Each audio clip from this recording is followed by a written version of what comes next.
questions, please. So things seem to be going well for you on the court. What's the transition now from? Yeah, I'm getting better and better. I think the most important thing today, again, at the end of the set, I played the right way. And what I didn't do the last 2 days that I managed to do today was sort of, when I felt like I got a little bit over my opponents, I maximized it right away at the beginning. I kept a high intensity. I didn't sort of slump down till the end of the second set, and I felt like I played constantly well through since probably 5-all in the first. Were you playing in the first set? Both of your serves seemed to be on. I mean, at some point in your mind, are you waiting for the other guy's serve to dry up? I'm waiting for the opportunity. I know I have a lot of belief in my serve. I know how hard it is to break me. I know how much and how well I can take care of my serve against anybody. So I believe that gives me an edge mentally as well and just puts more pressure on my opponent. So I wait for that opportunity, and I was able to make the most of it in the second set. Other questions? Is your basic strategy to keep the points as short as possible? No, it changes really throughout the match. At the beginning of the match, you sort of want to get into it, but then obviously, yes, it's really to give my opponent the least rhythm possible, and then when it's important moments, and maybe then I'd be ready to play where they have more pressure on them, because with my serve, I'm able to get ahead in most of the short points. Do you feel like you've got more confidence in your practice strokes now than you had, say, 2 years ago or so? Yeah, confidence and improvement. I think I'm technically much better, and I have a better understanding of what I need to do in specific situations. When you talk about this match being a little bit different than previous, maybe putting away the opponent when you had the chance, I guess how valuable is that break in the first game of the second set? Does that sort of give you the thinking capacity that, all right, have a chance here to create a little bit more distance? Yeah, it does, and it can be very demotivating for my opponents, especially. I don't believe he had any break chances on my serve. He did get close at the beginning, but I don't think he ever got to within 1 point away from breaking my serve. So it just puts an extra weight on his shoulders and sort of frees mine up. So it makes everything else a little bit easier after. Is there any part of Johnson's game that you admire? Yeah. I thought what he did great today, high first serve percentage, but not a high first serve percentage putting his first serve in. He had a high first serve percentage, and he was hitting the spots well. And also, he's a great fighter. You can see he scrambles, tries to get to a lot of balls that you wouldn't expect. And he's fast, but when you just look at him, he doesn't look like he would be necessarily the fastest guy, but that can be quite deceiving. And obviously that forehand is tough to deal with.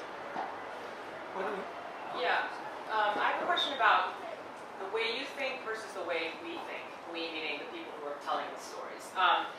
You may or may not know that ATP puts out these daily match notes and even the weekly ones, and so they'll say things like milestones that are coming or this or that with an eye towards history, records, etc.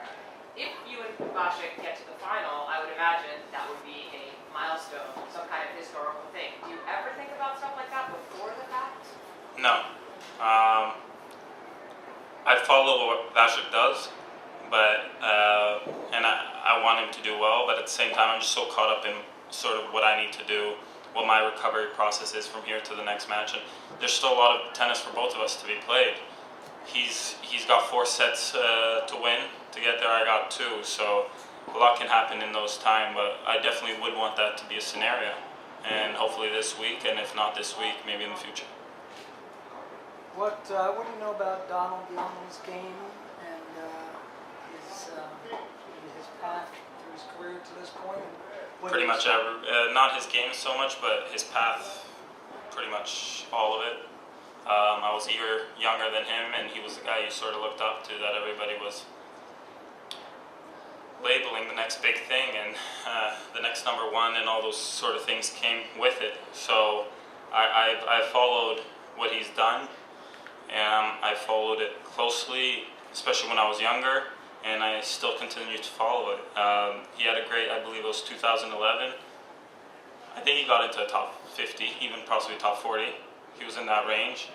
at that point. I followed that, and then he's I think making another stir this time around. He had a little bit of a tough period since then, and he can play really well. He's really talented, and he's very dangerous in those aspects. He knows how to play. He knows how to win. And he's been doing that since he was 10, 12 years old. If you look at his history, he's got I'm sure, big wins number over losses through juniors as well. I don't know necessarily what his ATP numbers are.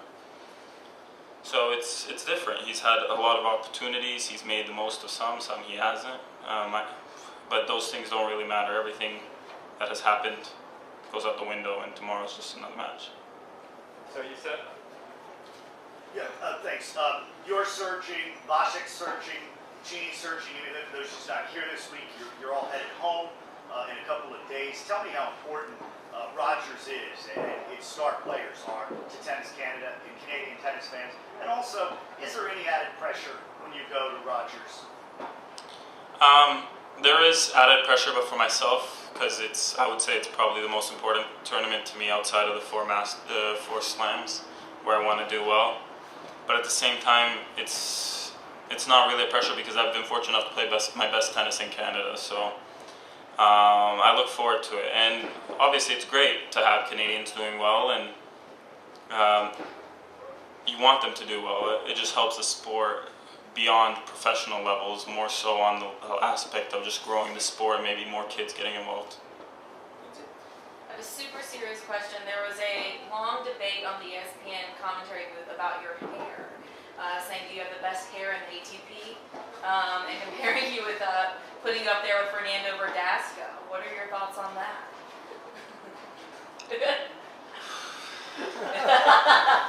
Pressure. Yeah. This is Brad Gilbert and Derek Cahill.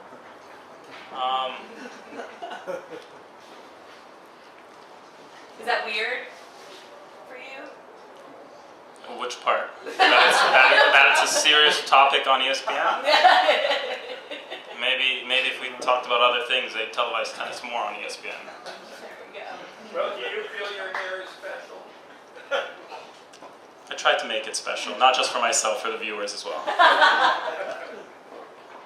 You said Young can be a very dangerous player. Can you kind of tell exactly what he does that make an opponent feel that he's dangerous? He's quick around the court. He neutralizes well. He defends well. He does everything. And sort of the combination of that can sort of get, when you don't feel like you have a certain area to go to or an answer, he can sort of make that dissipate and sort of make you question yourself throughout a match. Does he have the mental makeup to be a champion? I don't know. Only time will tell.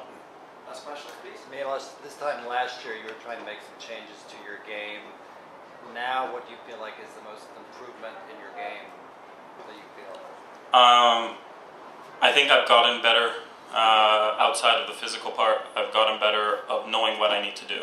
I think I've sort of stepped that up in all the tie breaks this week. I've really, in those moments, I buckled down and I did the right things, and they worked out for me. Technically, I think what I'm able to do on just specifically the return, because if I can sort of get a good start on the return games, especially second serves, the rest of my game can sort of fall into place. Last one. Just curious, I know last year here you fell in the round of 16, the third round. Going back to the question a few minutes ago about going to Toronto next week, I know you have business here first, but can you think back over the years, would you have played in Toronto with what kind of momentum going in, if any at all? I mean, would it have been challengers you were looking at? Well, I believe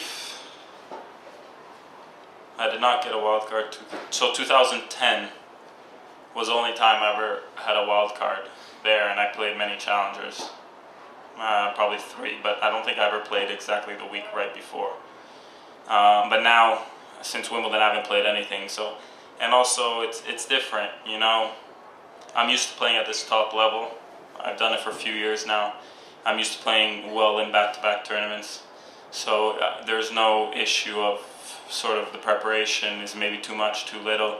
I understand what I need to do to win. I know that no matter how well I do here, it's not going to mean anything because Toronto's a completely different week and I got to start from 0 that week. Thank you very Thank you. much.